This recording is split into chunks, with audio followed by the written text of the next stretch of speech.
Siapa? Hau. Siapa nakal? Siapa nakal?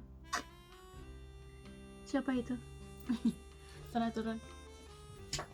So, di video kali ini aku mau ngomongin tentang berapa sih persiapan finansial yang teman-teman harus siapkan kalau teman-teman nanti lolos ke babak tes CPNS. Jadi dari babak ke babak, buat teman-teman yang belum tahu, ujian CPNS Kementerian Luar Negeri itu dilakukan di Jakarta.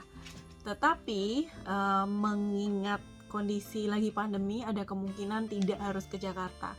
But ini case yang aku ceritain kali ini adalah kalau teman-teman harus ke Jakarta. So langsung aja, cerita aku adalah jadi babak yang benar-benar tidak harus ke Jakarta itu hanya babak seleksi berkas. Jadi untuk seleksi berkas, teman-teman hanya mengirimkan berkas printed dan mengupload soft file yang diminta.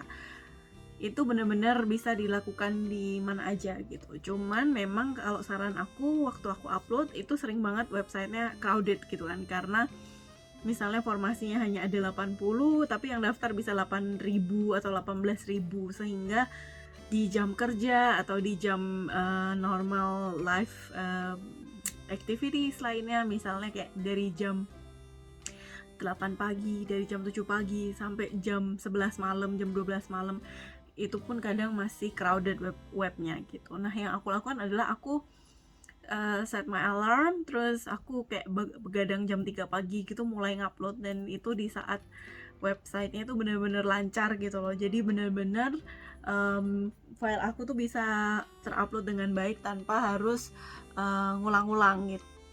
Terus yang kedua adalah ketika teman-teman udah pengumuman seleksi kelolosan berkas dan administrasi, yang tahapan pertama adalah nanti tes kemampuan dasar gitu ya, atau kalau yang familiar itu computer assisted test gitu, CAT gitu.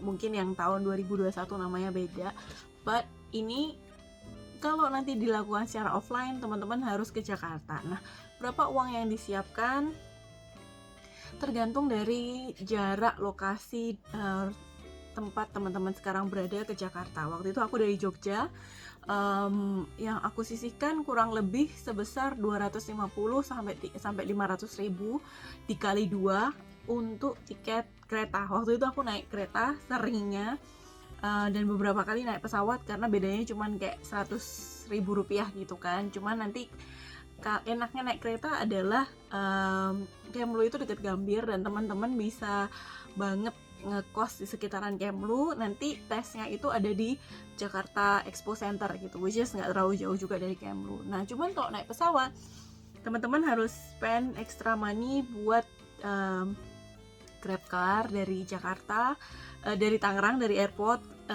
CGK ya, dari CGK ke pusat tentunya.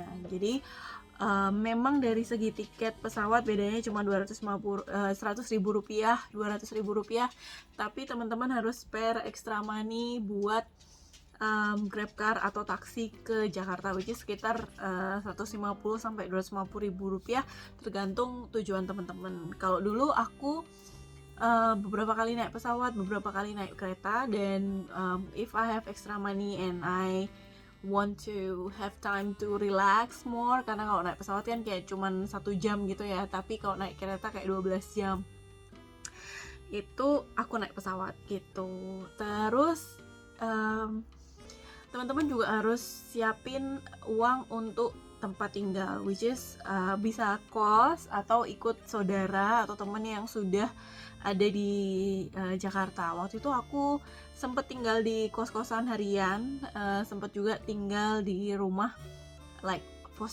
host family gitu, bukan foster ya, host family, sebanyak 2-3 kali, aku lupa, kayaknya 2 kali deh gitu.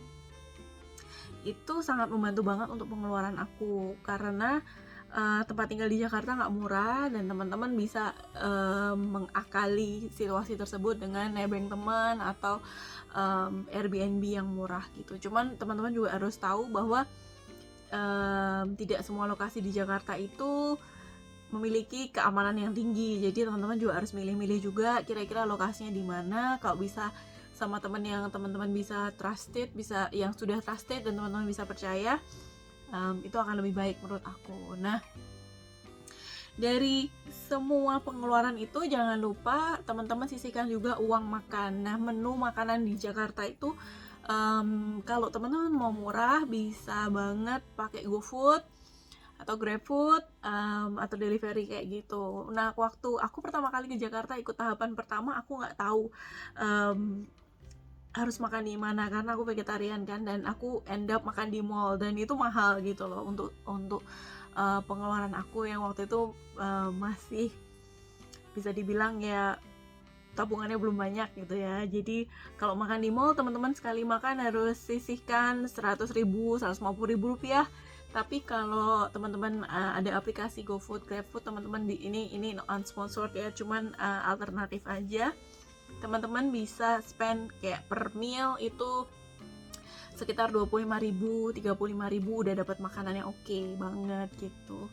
Dan kenyang lah gitu ya. Jangan sampai kelaparan karena mau ujian, kalau lapar nanti nggak bisa mikir gitu. Terus apalagi ya? Oh, jangan lupa ini extra money. Siapa tahu teman-teman butuh naik taksi. Kalau bisa naik Transjakarta, naik Transjakarta. Kalau punya extra budget bisa naik GrabCar gitu. Waktu itu aku sempat naik Transjakarta, naik taksi dan naik GrabCar. Itu sangat membantu pengeluaran aku. Selebihnya apa ya, biaya pengeluaran tidak terduga, aku tidak ada pengeluaran seperti itu, lebih ke makan, tempat tinggal, dan transport. Nah, kalau teman-teman ini benar-benar lolos sampai tahapan terakhir banget dan benar-benar keterima di Kementerian Luar Negeri, keterima di Jakarta, aku waktu itu spare uang 10 juta. Jadi 10 juta itu aku jual motor tabungan aku waktu aku kerja di Solo. Aku dapat motor satu dan itu aku jual buat ke Jakarta. Aku beli laptop yang murah, notebook yang murah waktu itu pakai Acer kalau nggak salah, sekitar 3 jutaan, handphone 2 jutaan, so masih ada 5 juta di kantong. Dan dari 5 juta itu sampai sekarang aku nggak pernah nyusahin orang gitu. Aku nggak pernah sampai dalam kondisi finansial yang sangat sulit kayak gitu. Itu aja sih dari pengalaman aku. Semoga teman-teman tahun ini dimudahkan. Kalau bisa online, semoga bisa online. Itu akan membantu banget pengeluaran teman-teman. Tapi kalau semisal ternyata kondisi sudah memungkinkan untuk offline, semoga teman-teman dibantu, dipermudah untuk biaya-biayanya gitu. Jadi di cerita aku juga gitu. Ada sempat beberapa kali aku nggak ada duit, ternyata dia ngasih aku uang, ini buat kamu beli tiket ke Jakarta kayak gitu. And I still remember those people yang contributed in my journey becoming a diplomat. Thank you so much. I really appreciate it. And I keeps the memory dearly in my heart. Semoga itu membantu buat teman-teman yang mau persiapan. Apa ya yang bisa aku kasih, jangan gentar, jangan takut,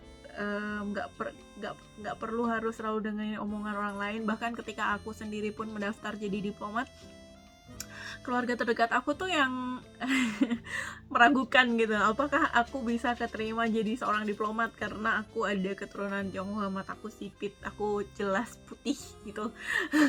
Jadi kadang nggak perlu terlalu dengerin omongan orang, tapi ketika itu rezeki kamu, itu jalan hidup kamu, percayalah akan dimudahkan dan kamu akan menemui banyak orang yang membantu kamu. Itu cerita aku hari ini. Semoga teman-teman dimudahkan, semangat. Udah mau detik-detik menjelang CPNS 2021, pengumumannya udah ada di kemlu.co.id. Pantengin Instagramnya, pantengin website Kemlu, follow, tonton semua video-videonya Bu Menlu. Kalian akan dapetin kisi-kisi soal yang mungkin keluar dari video-video itu.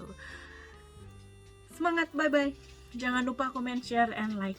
Mwah.